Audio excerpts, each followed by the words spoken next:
Bonjour tout le monde, le thème du jour c'est comment communiquer dans un groupe de discussion.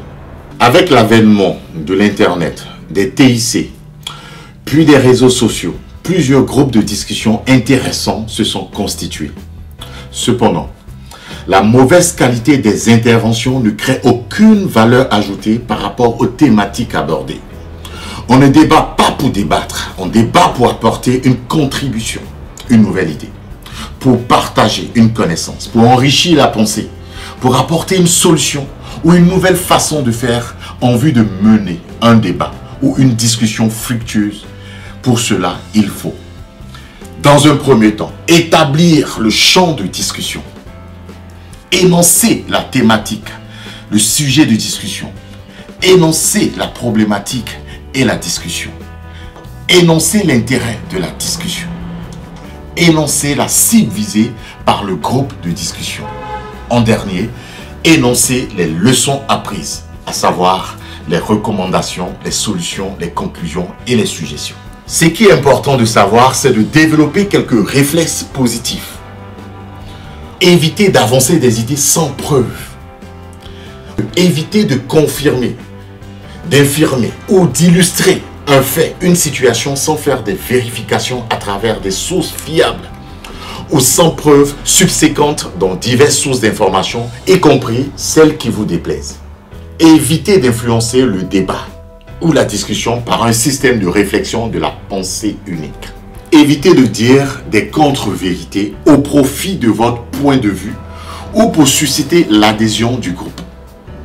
Évitez de dénigrer, calomnier, insulter, injurier, faire de faux jugements, parjurer, préjuger, etc. Évitez la passion dans vos propos. Évitez d'entamer une discussion sur un pied de guerre, sinon ceci exposerait ou présagerait une insuffisance, une lacune, un complexe ou une ignorance quelconque de votre part. Acceptez la contradiction, l'opposition, la différence d'idées, pour ainsi bâtir une discussion fructueuse, enrichissante et constructive par tous. Communiquer, discuter ou débattre avec courtoisie, respect et humilité. Mettre en relief le bon sens pour faire avancer la communication, le débat ou la discussion.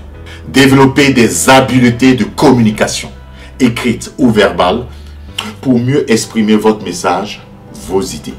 Accepter le changement psychologique et le contexte de discussion pour mieux organiser la discussion.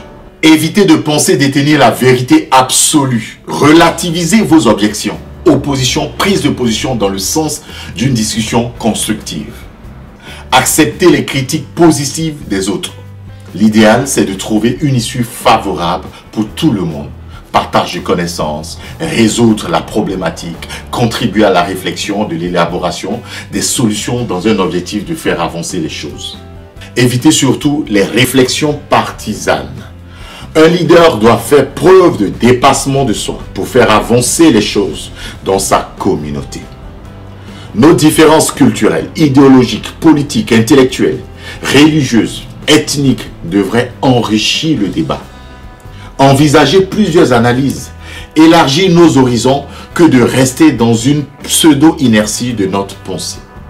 Ces différences ne devraient pas mettre en avant la division, car nous recherchons tous le même idéal et le même but. Éviter les amalgames et les réflexions sans fondement. Un autre point très important à prendre en compte, se familiariser à certaines locutions pour faciliter la communication. En cela, il y a des locutions pour s'opposer à une idée, une thèse, une assertion ou une affirmation. Les objections sont utilisées pour marquer une opposition, une contradiction, une information. Il y a des locutions pour partager la même idée ou abonder dans le même sens que l'interlocuteur. Pour ajouter un complément d'information, nous avons l'additif, la confirmation des faits, la suggestion d'idées. Il y a des locutions de démonstration d'une assertion, d'une thèse, d'une idée. Ce sont les illustrations, les preuves, les justifications qu'on apporte au cours d'une discussion.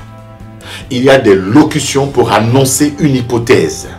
Là, il s'agit des suppositions. Il faut noter que les suppositions ne sont pas des preuves. Retenez que Tous ces outils sont très importants pour valoriser la communication au sein d'un groupe de discussion.